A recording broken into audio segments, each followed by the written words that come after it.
Greetings, my name's Philip Daniel Miles. I'm grateful for your presence. Thank you for being here. Today, I've got Santos with me once again. Thank you so much for being present. I appreciate you too. Yeah, thank you, Philip. Appreciate it very much. I'm very excited. We are now at the halfway point. This is the 6th sign on our series of going through the zodiac and going into the deeper, more esoteric meanings of the metaphysical syncretism of these astrological signs of the zodiac. And today, off the back of the full moon in Virgo, we're going to talk about the archetype of Virgo, the Virgin. And so, just to give a baseline before I hand over to you, Santos, and that is that I see the 6th sign is ruled by Mercury. It's much of a mental construction, and it shows that actually that which we practice and continue within our routines, within our day-to-day experiences manifests. So if we've got lots of doubts, then that's going to manifest more into our reality. If we've got lots of optimism, that's what's going to manifest. And so it's about staying the course, being dedicated and reaping the results, yielding a good harvest, because that's the time of year that Virgo represents.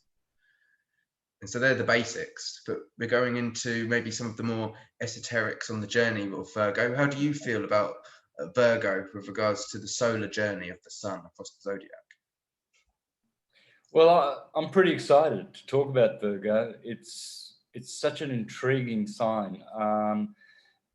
To be honest, this is the one that makes me the most excited, even though I have more invested in Leo and Aries and Pisces, of course, big Pisces presence in my chart with my moon, Jupiter and Mercury there. I have this very deep interest in Virgo and Virgoans. My father was a Virgoan.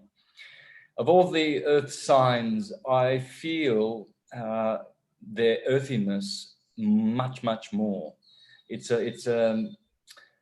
Their frequency is very calming and earthing, and they look more earthy than Taurians and Capricorns. If you know what I mean by that earth look, I've got my concept of it. I've got my do you mean like a bit more like organic, people who look healthy because they live off the land? They've got like the kind of a nice torso kind of figure, like this kind of energy. It's more like the texture of their earth. Their faces are much more textured than and defined than, in many cases, than Taurians and Capricorns. But it has that good earth texture about it. They tend to get wrinkly. They have big wrinkles, and that's earthy. They go bald very easily. Virgoans. So the tissue salt, potassium sulfate would be very, very good for them. But generally, they tend to go bald and get not wrinkles. What are the lines? These lines in the flesh, like these I've got here in my forehead, I guess. They've got them all over their face, and their faces are sort of contorted because they are a duality sign, with Mercury being the ruler. So if you look at my sign at my video, how to tell the sun sign by physiology, I think that's what it's called, and you look at the Virgoans, you will see that eccentric, very unique, earthy look about them, but it has a tinge of mysticism with it, as though they were very mercurial, in the sense that their groundedness is quite magical. They have a magic about them, and it's like they are the hermit in many ways, because they're so pensive and they're so internal, which can make them sort of introvert. I find sometimes they are quite introvert. They act that way sometimes. They're not like Librans and Sagittarians and Leos that come out, and their energy is more negative than positive, definitely negative. They are the number 6. So if you look at the yin and the yang, and you look at that as 9 and 6, 69, you will have the secret of the universe, because 3 and 9 are dielectricity, the number 9, spirit, and 6 is force, magnetism. And the 3 of the 369 of Tesla and Rodin, that would be electricity, the Trinity, because electricity depends on dielectricity and magnetism. It's the hybrid energy, which is the waveform generated. So I see Virgo as magnetism, magic. They have that magnetism, which is not magnetism. Of course, if you study Ken Wheeler, is not attractive. That's dielectricity. That's inertia and acceleration. That's attractive. Magnetism is force and motion. It's repelling. So, but they have that dielectricity effect, I think, which is negative energy, even though magnetism is also negative energy. But when it comes to the yin and yang, it assumes it has the function of positive. And this is because, would you say this is because like negative takes away, negative subtracts, and so in the sense of taking the harvest section of Virgo, you're cutting away the fruits, and that leaves it fresh to grow it again. And so sometimes chopping the dead ends away allows us the opportunity to flourish and notice what's completed for us in that phase. Yep. So Virgo tends to that number 6 is in Latin is the word sex, sex. So that the two triangles coming together, making the hex, it also has to do with that shape of the hex, the 6-sided cube. So that's the other reason why it has that earthiness about it, because of the number 6. Which is a beautiful bit of metaphysics, isn't it? Because we can think of the Merkaba, and as we've discovered, Virgo is ruled by Mercury, and we live within a third dimensional cube, but there's more than one side to that, which is a funny term. But as you say, like 2 cubes put together would make that kind of that hex. Yeah. So when you get to the house system, Virgo then assumes or takes on the ill health energy of the hex. When one is hexed, the cube, it suggests ill health. And so that would be because of that shape, the rigidness of it, etc. And so a bit like this reality in itself. It's here presenting back to us through that which we observe in our reality, all that which is unhealthy for us, so consciously. So if we choose, we're able to let go of things that aren't serving us through our relationships that are reflected back, through recognizing our bodies not having a good reaction to a certain ritual or diet. We can find that we are schooled by the nature of this illusionary reality. Yeah, a bit like how also the you mentioned the sex, and Mary Magdalene is this Virgo archetype, and the holy whore is a terminology where this archetype of the healer would give their body away to absorb all of the traumas that people who have been the warriors of the tribe had maybe impacted, or through grief and all of these types of things. And so the transmutation comes in making love and sharing one's body, just like how on a personal solo journey, our relationship to our reality and to ourselves is the same kind of transmutation process. Yep, there is a lot of transmutation going on with the sixth sign, definitely self-improvement, and it's also denotes service. The Virgin is serving. All the mutable signs have to do with service.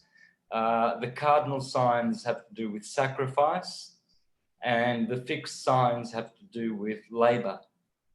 So service is one of the mutable signs, and then in the house system, it is a cadent house, and the cadent houses all have to do with slightly with misfortune, hidden things of the past, and illness, especially the 6-12 axis. 6 is acute illnesses, and 12 opposite, which would correspond to Pisces, is chronic illnesses. So Virgo has a lot going on about it. That's why it intrigues me. The people themselves are very interesting. They're very eccentric. They're very meticulous. I find them to be exotic. They make good hermit-looking type people. They're they wear a lot of stuff. You know, they like to have earrings and you know, scarves, and they like to smoke cigars. You'll see a Virgoan, often the men smoke cigars because that's eccentric. You know, they drink brandy, and they're quite elusive in many ways. They're exotic, in my opinion. You suggest these kind of accessories, these different talismans, these different things which are physical, can anchor them into the reality, because as you say, they're quite internal or transcendental, with Pisces opposite their sign and part of the archetype of the polarity there. So having something to fiddle with, whether it's a cocktail stick or like the Monopoly guy who's got his monocle, very Virgo, right? And as you mentioned, cigars, these types of things can be very grounding. Exactly, tobacco being a grounding herb. So the sign itself has to do with betrayal as well, and chastity on the other hand. The betrayal is simply because Virgo occupies the 30 degrees of the ecliptic, where 30 degrees before the horizon of the west.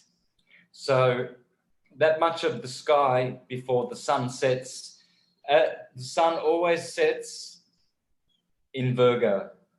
And then when the sun disappears, it is in the underworld, it goes into Libra, and that's the justice and the judgment of the sun. And in Libra is Lupus, the wolf. This is the wolf of night. Because during the daily horoscope, those are the hours that the signs rule. Aries is the first sign. That's in the east, opposite Virgo. And that occupies the same space as the sun rises. Every day the sun rises, if you're on a 12-hour day, you have 2 hours of Aries from 6 to 8. Simple. Taurus is 8 to 10. Gemini is 10 to 12. Cancer, dinner, lunchtime, 12 to 2. Leo, 2 to 4. And Virgo is from 4, which is the number of death, 13 and 4, is the 2 hours of what you would call sunset. And then Libra brings... The first thing I woke up to today, which was certainly not 6 in the morning, But it was a message from you saying, shall we do this at 4 o'clock today? So we're recording this in the Virgo time.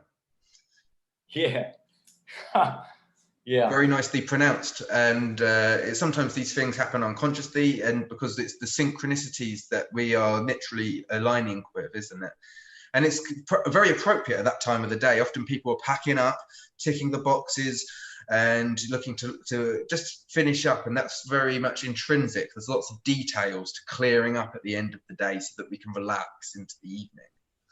Yeah, that's the mode. That's when Mary Magdalene kicks in, the Mary Magdalene mode. So at 4 o'clock, you know, the mothers start thinking about what shall I cook, service, you know. The girls think about, oh, what makeup shall I put on? What dress will I put on? I'm going out for dinner with my boyfriend. So the girls are pretty busy, you know, in Virgo time. And the symbol for Virgo is an MY, Mary, Isis Mary. So Mary is the ocean. Mary is magnetism. Mary is all of the archetypes of the feminine goddess and of the virtues of the woman. Virgo is the sign which brings out virtue in an individual, because as it does Aquarius. So, because that's the man and Virgo is the woman. They are very unique in that they bring out, the man brings out the intellect in Aquarius and the spiritual. The woman brings out the service, the chastity, the devotion, and the groundedness and the earth, the mother. So when you think about Virgo and you think of Mary, it's not Mary the mother, that's Cancer. The moon, the sign of the moon, that's the other Mary. This is Mary Magdalene. Mary Magdalene is the one who wipes Jesus' feet with oil in her hair, and Mary Magdalene is the one who was a prostitute and a harlot and repented. So Virgo has to do also with vice, not just virtue. Virgo is when things happen in Virgo, such as it falls in a cadence house, or it has a detrimental or a falling planet in it, like say Jupiter.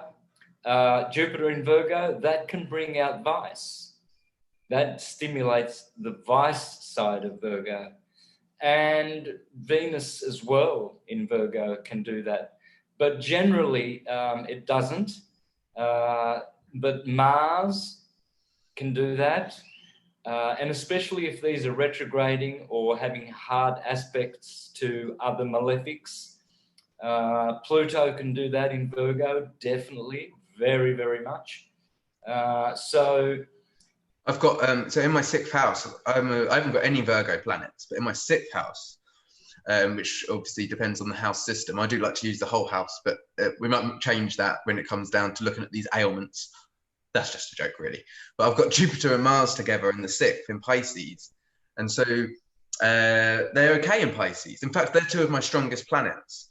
However, when it comes down to these relationships with detrimental habits or chronic illness, which you mentioned, for me, these are very much parts of my experience, because things that wear over time, they're not supportive, and cadent houses are there to prop up the other parts, which is the 7th house. It's there to hold the rest of the chart together.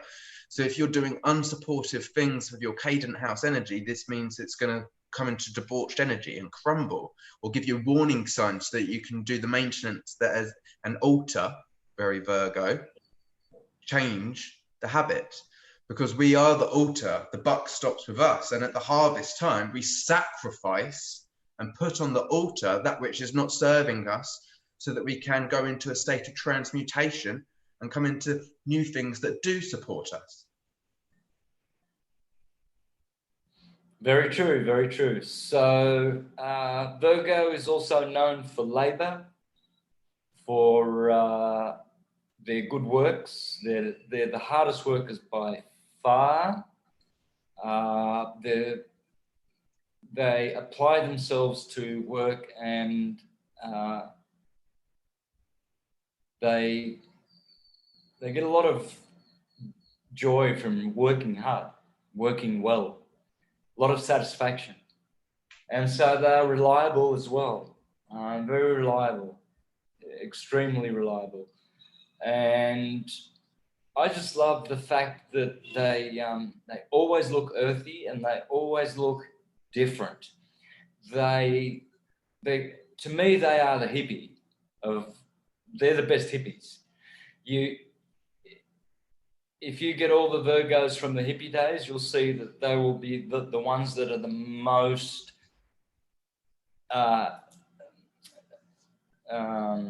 authentic to that archetype. The hermit, the eccentric dresser. Their dress sense is totally different to everybody else's. Totally different, especially to Librans next door and Leos next door. Virgo's dress sense is really can go almost tacky to very exquisite and exotic, but not as stylish as other signs. That I wouldn't say Virgoans are stylish. Would you say rustic is a good term? They can be rustic, but that's not what I'm trying to say. No. Their dress sense is just sometimes it's off. It's too weird. They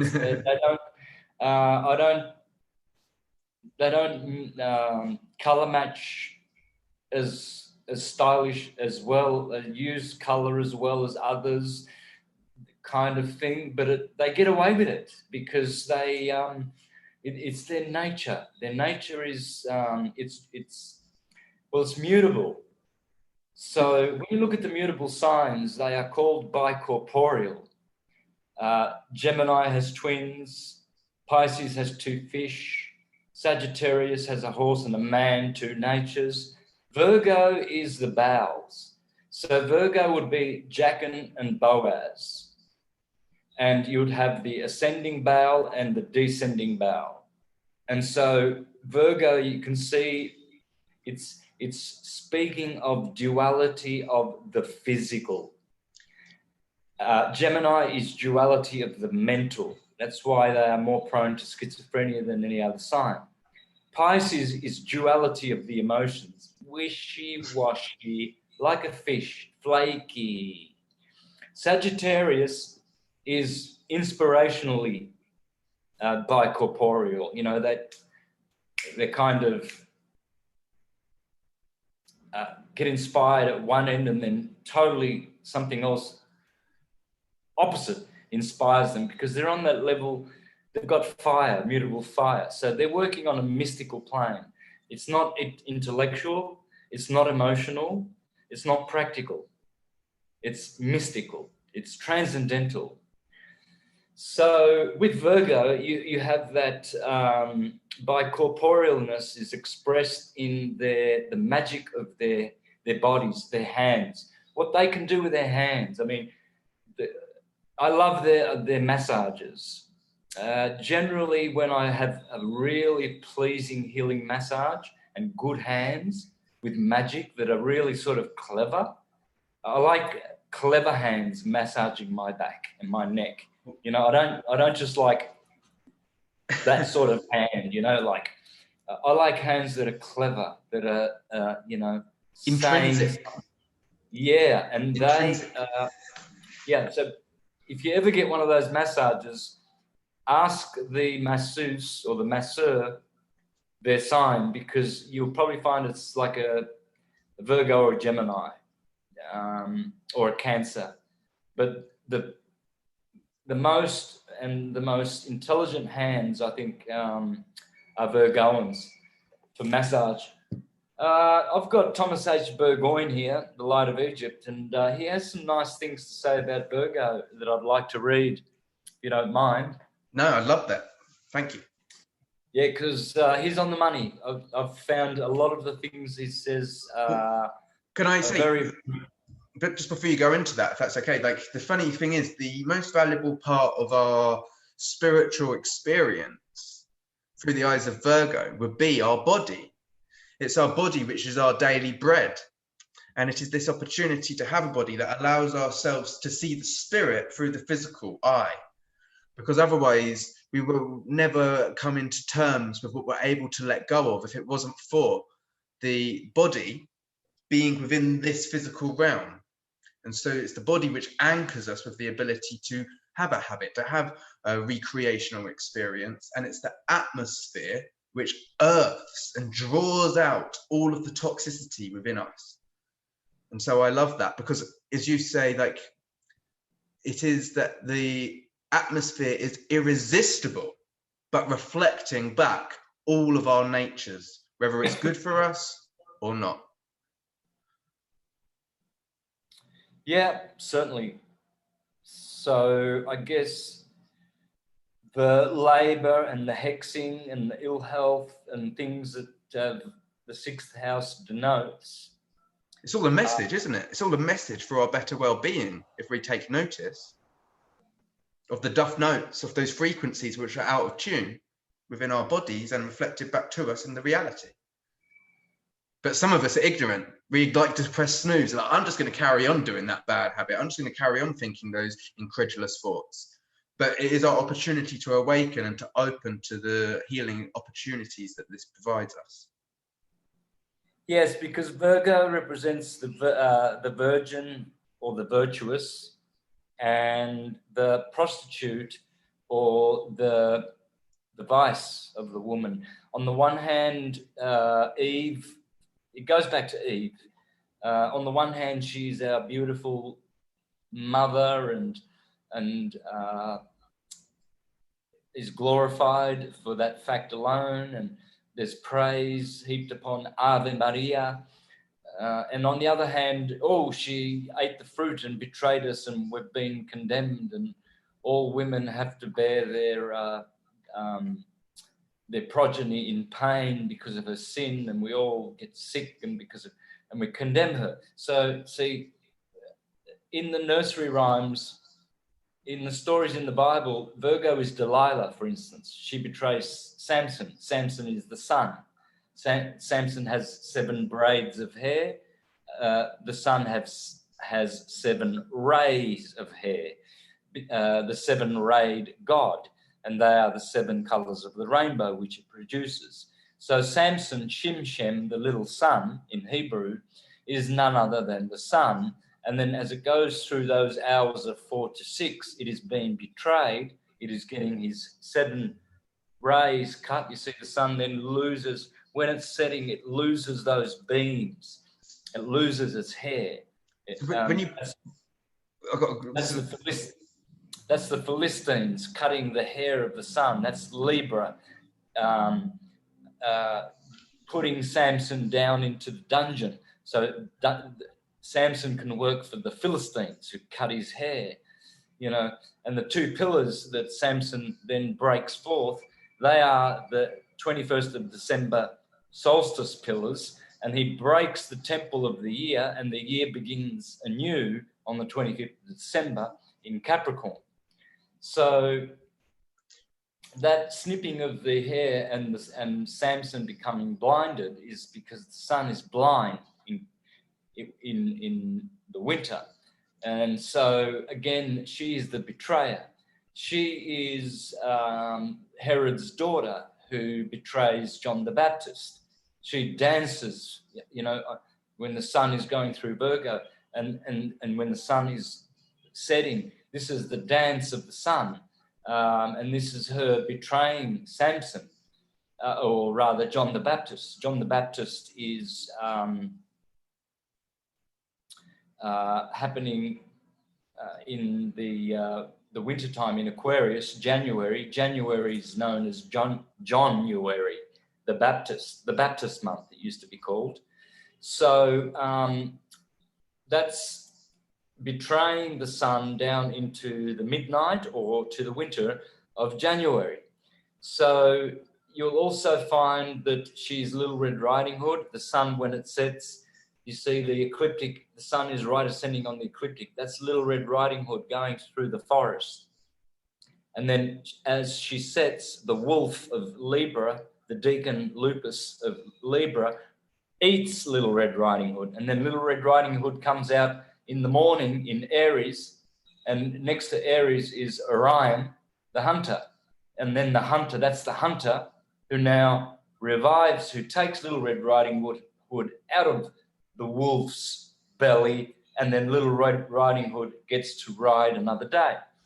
So it's also Sleeping Beauty. It's also the woman who eats the apple, because that's the point of the toroidal energy of the earth, which forms the apple. And so she eats the apple at the tree of the knowledge of good and evil. Well, it just so happens that Virgo rules the equinox. The 23rd of September is the last day of Virgo, and that's called Judgment Day. So, and on the 28th of August as well is the beheading of John the Baptist Day. So that's how you know that it's all about a woman betraying the man or the God or the sun. And so you have the 28th, the 23rd of September, which ends the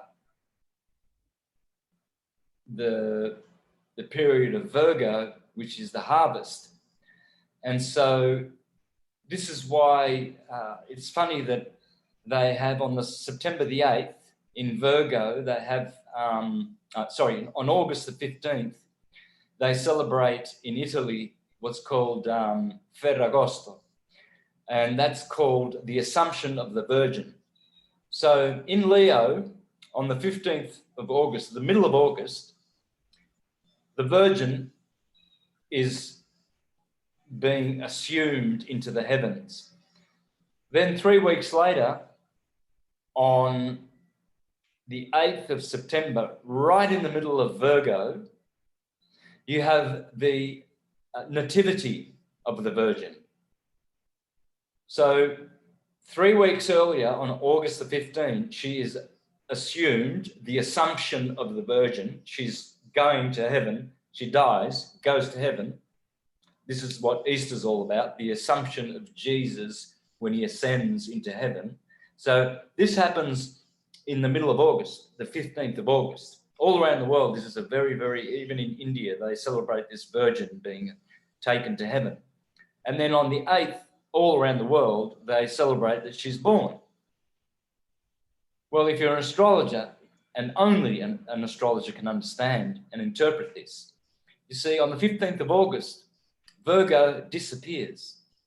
You cannot see Virgo anymore because the sun is now entering into Virgo. It's in Leo, it's approaching Virgo, and when the sun is in a sign, you can't see the sign because it's broad daylight.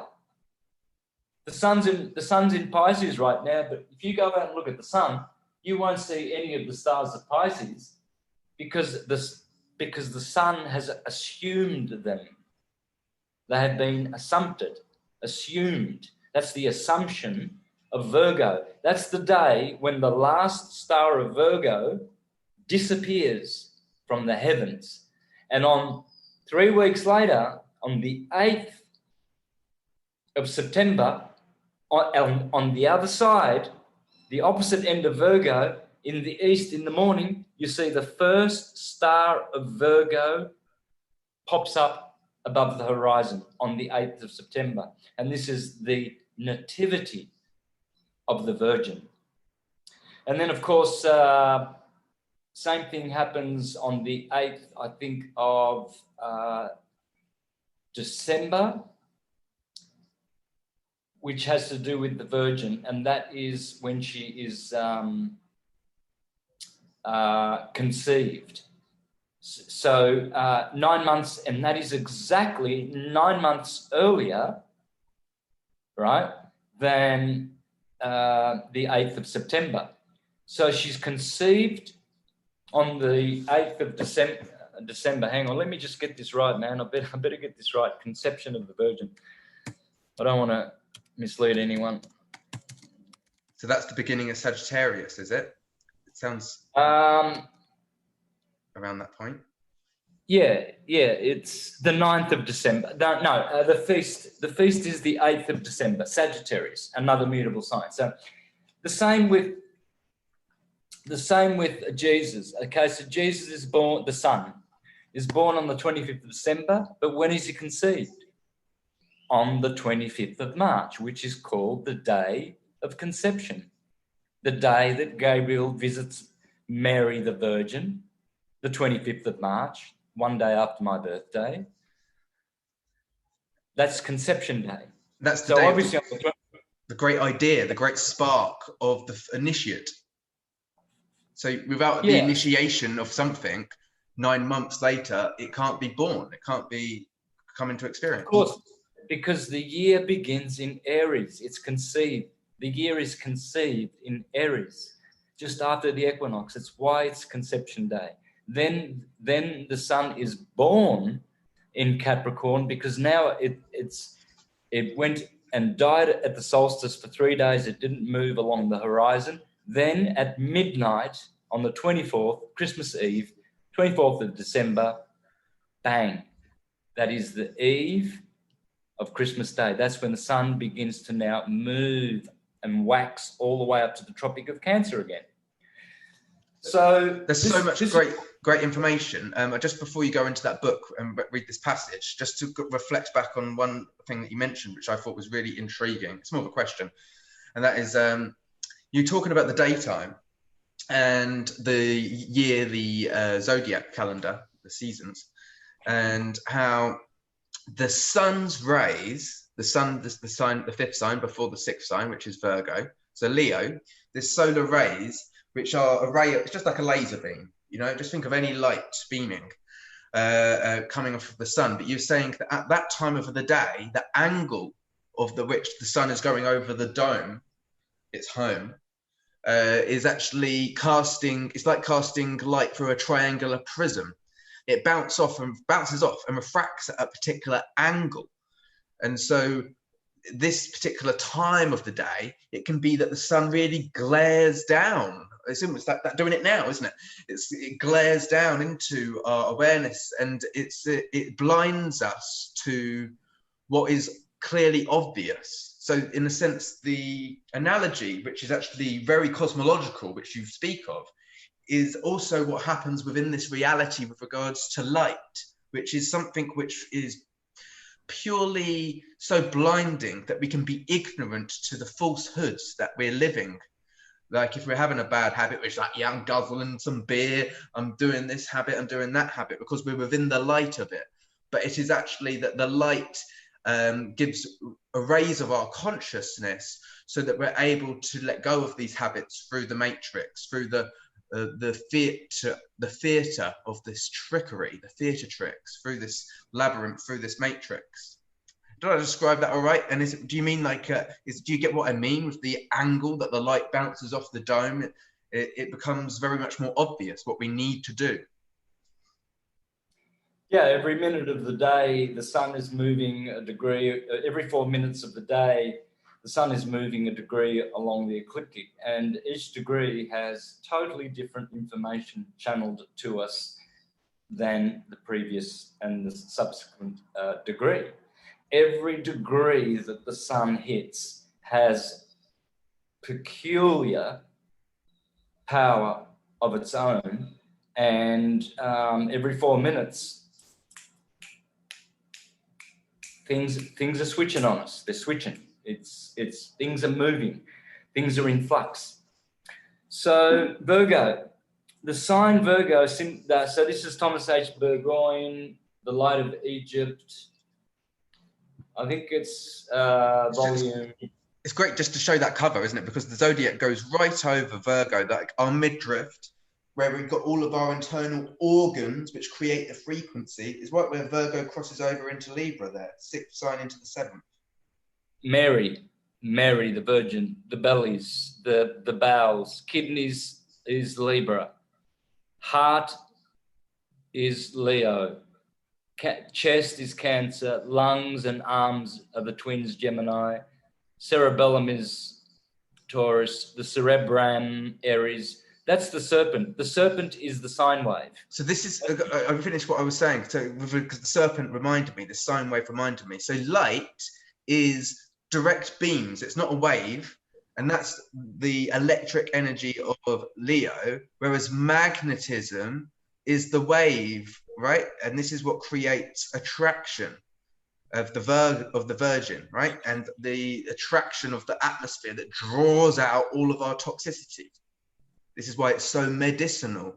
We are within a healing space. This is a bit like an opportunity while we're incarnated to heal our spirits, to recognize the story of our soul, to recognize the tale which hasn't been seen before, because it's actually manifest into the scene around us. That looks like a great book. Yeah.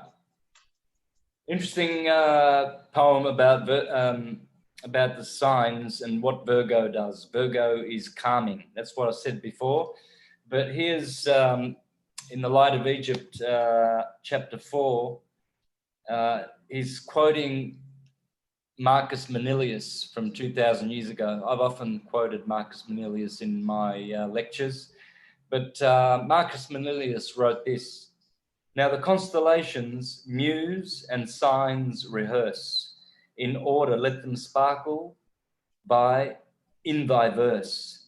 First Aries, glorious in his golden wool, looks back and wonders at the mighty bull, whose hind parts first appear, he bending lies, with threatening head, and calls the twins to rise. They clasp for fear and mutually embrace. And next the twins with an unsteady pace, bright Cancer rolls, then Leo shakes his mane. And following Virgo calms his rage again. Then day and night are weighed in Libra's scales, equal a while, at last the night prevails. And longer grown the heavier scale inclines, and draws bright Scorpio from the winter signs. Him Centaur follows with aiming eye, his bow full drawn and ready to let fly. Next, narrow horns the twisted caper shows, and from Aquarius's urn a flood o'erflows. Near their loved waves, cold Pisces takes their seat, with Aries join and make the round complete. So that's the calming Virgo, calming the lion of summer. She calms down the summer. She's calming. So it has that frequency as well. So Virgo says here then, the sign Virgo symbolizes chastity and forms the central idea of a great number of myths. The sun god is always born at midnight on the 24th of December, at which time the constellation of Virgo is seen shining above the horizon in the east. Hence originated the primitive idea of the Son of God being born of a virgin. When the sun passes through this sign, the harvest is ready for the reaper. Hence, Virgo is symbolized as the gleaning maid with 2 ears of wheat in her hand. Pay attention to that former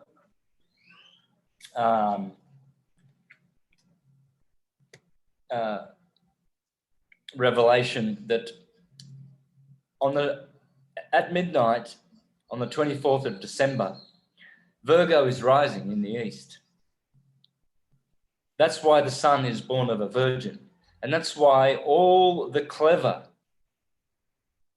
artists who have painted Jesus ever in the history of history show, when they try to paint Jesus really, really as though he looked like a real, you see a very effeminate Virgoan Jesus, and you see a very Capricorn. If you know what you're looking for, you'll always see that the artist knows how to paint Jesus. It's a Capricorn with a Virgo rising, always. Every time I see that look of Jesus, from the Medici days, especially when they first, started changing the Renaissance. The Medicis influenced the Renaissance a lot, and how they started to now depict Jesus. They were smart enough to know that he had to look Virgoan, because that's the rising sign, and Capricorn. Okay. Kabbalistically, the sign Virgo also signifies the solar plexus of the grand archetypal man, and therefore represents the assimilating and distributing functions of the human organism. Consequently, we find that those born under this influence possess fine discriminating powers as to the choice of food best adapted to their particular organic requirements. This constellation, as governing the bowels of humanity, as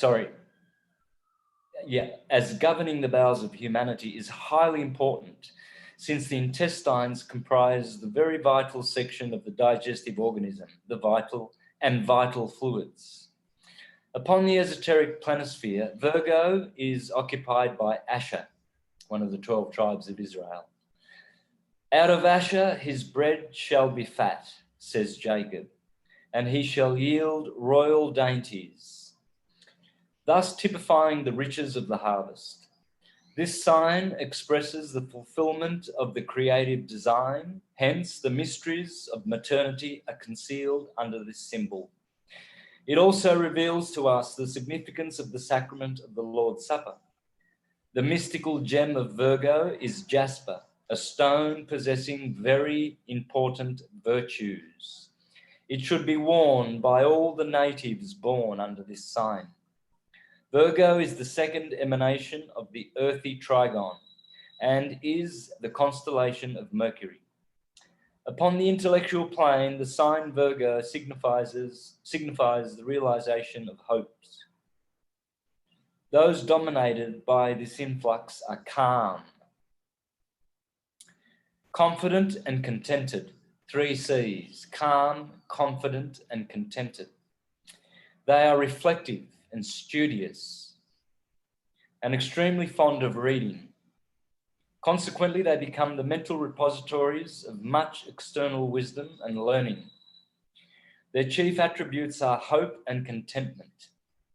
These desirable qualities, combined with the mental penetration of Virgo, which this sign contains, all conduce to make the native of Virgo preeminently fitted for the close application of scientific study. They possess large, well-balanced brains and very superior intellectual abilities, and make clever statesmen when thrown into the vortex of political life. Upon the physical plane, Virgo gives a medium structure, very neat and compact, dark sanguine complexion. My father, he looks rather like African or Aboriginal, and that's mostly where I get my dark skin, but Virgoans can get very, very dark skin complexion. Dark hair, disposition is ingenious, studious, and inclined to be witty. Rather even temper, but more excitable than Taurian persons. As orators, Virgo persons are fluent, plain, practical, and very interesting. Of plants, this sign rules endive, millet, privet, succory, woodbine, skullcap, valerian, wheat, barley, oats, and rye. Of stones and various kinds of flint. So there's quite a lot there that shows that we are dealing with the sign of syncretism, eccentricity, unconventional energies, mostly very unconventional, I would say. not that they fight conventions, but they just don't think, they're not so inclined to pay attention to conventionalities. They're just so unique, I think. I've got a couple of interesting questions in reflection to some of the things you said. First of which, I really enjoyed how you brought out the cosmology of the sky and so many twists and turns of the wheel. And so we've got a lot of food for thought there. But particularly with regards to how the Virgin carries a sickle to cut the harvest free, to cut ourselves free from that which is not serving us or that which has already. So if Exactly. and if the archetype of Christ, the baby Christ or the Son, was born, as you say, at the Capricorn on the winter solstice, and the Virgin constellations rising at 6 in the morning at that point, Virgo is rising at 6 in the morning, it represents the belly, which is where we have the umbilical cord. We cut ourselves free. And so it's about this completion of regards to a certain phase of life. And I just thought that was pretty cool to mention. But also, with regards to media and the illusion of media that can be cast from the story that we're told. And so it is actually that this part of the sky is represented by, is it Medea, the goddess of illusion? Because we live in like this illusionary world, which is a reflection of our internal condition, an opportunity for us to find ourselves cutting free from any of these things that don't serve us, because it's got a forked tongue. It depends how you want to take it. You can take it in pure ignorance, be absorbed into the illusion, or you can take it with this discerning, shrewd nature of the hermeticist and witness our internal condition and lead with the types of changes that we would most like to see in the world, rather than telling other people or dictating to people what we feel that they can do better or what we think should be done. We actually can be very, very much a marker, a author of the type of change that we like to see. As the hermeticist carries a lantern in its artistic depiction, but it's not about the light outside, it's about shining from the inside out.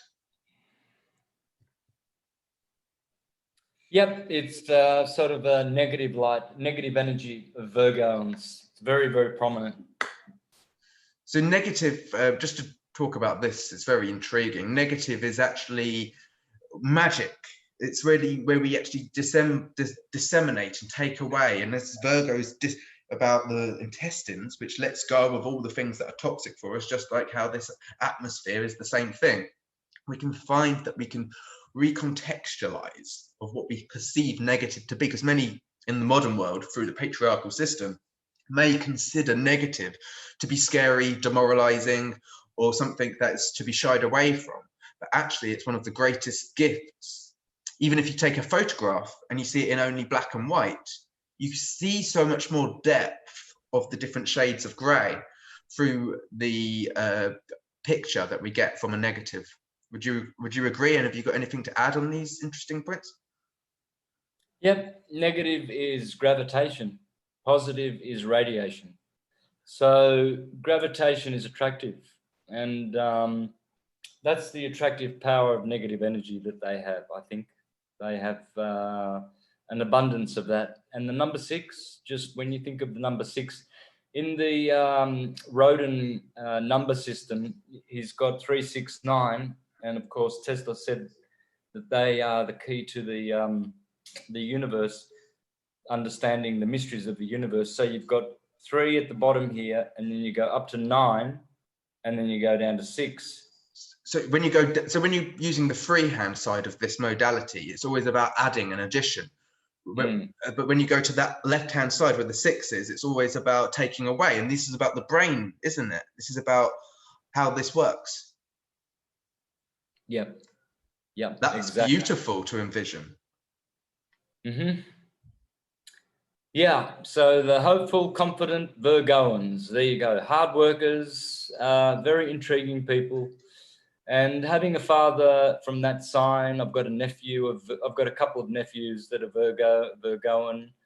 and some interesting friends, and just watching them, you really enjoy that flavour.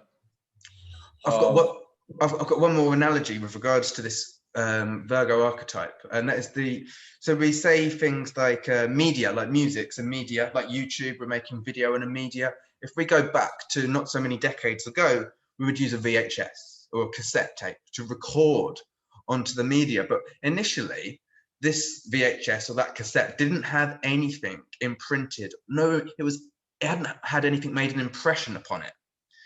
And it's actually when we're within the belly of our mothers that we pick up all of the karma which we plot ourselves into, because we earth ourselves into the body. Earth is another word for soil, isn't it? We earth ourselves into the darkness so that we can pick up all of the different things that we need to plot our way through our stories. So each time that our mother picked up a phone bill and go, goodness gracious, I can't pay that, I'm pregnant. Every time that our mother had stubbed their toe and that had this kind of moment of a vibration spike through trauma, that was partaking in what would unfold for us in the first 7 years, 14 years, 21, 28 years of the unfolding of our karma, which Saturn rolls out through that first 28 years of our lives. And so we come in transparent, like the 9 months when we are conceived, like what you were talking about, the conception 9 months before our birth. But in that 9 months, our body absorbs. It's irresistible, like a sponge, absorbing all of these different experiences so that we can transmute them as the doctors of change, as the transmuters of time. True. So that would be a nice way to round out this show, because it made me remember what George Carey wrote once, that when the sun is conceived on the 25th of March, on the day of conception, if you could take that as a general rule for all pregnancies, on the 6th month, Virgo, the baby drops in the womb. It drops. So you see conception at Aries, at the east end of the equator, and it goes up to the Tropic of Cancer, and then as it heads to the equinox of Virgo, that is the 6th month, because remember that the sun is conceived in the very, very first days of Aries. So in Virgo, that is also denoting in the gestation period a very significant, point in time. So a bit like if we was to go into the studio and I was going to lay down a drum track and you were going to lay down some guitar, we're like, that spark of the idea, let's organize it, let's get in there. Taurus time, we're having a jam, there's no words yet. Mercury's coming in, it's springtime, and we start to write down some of those lyrics and get a feeling for the groove as we feel it in our stomachs, and then we perform it for the first time and record it, and the album drops in Virgo.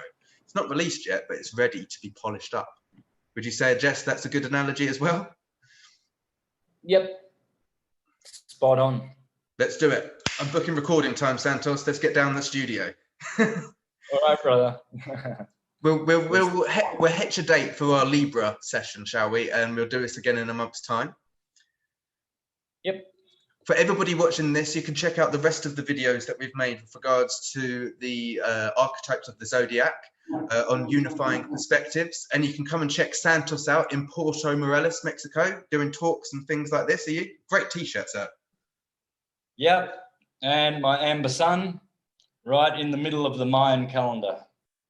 Very nice. So they have a lot of Mayan and Aztec calendars here, which are everywhere, and they are two very different calendars. So just a tip for the studious people out there, make sure you distinguish the difference between the Mayan calendar and the Aztec calendar. Well, maybe we can do some syncretism with the zodiacs of the Mayan and how this overlays our template, which we're so familiar with. That would be such a fun video to do sometime. For sure. All right, brother. Thank you so much, Santos. Thank you, everybody, for watching. Enjoy your moments.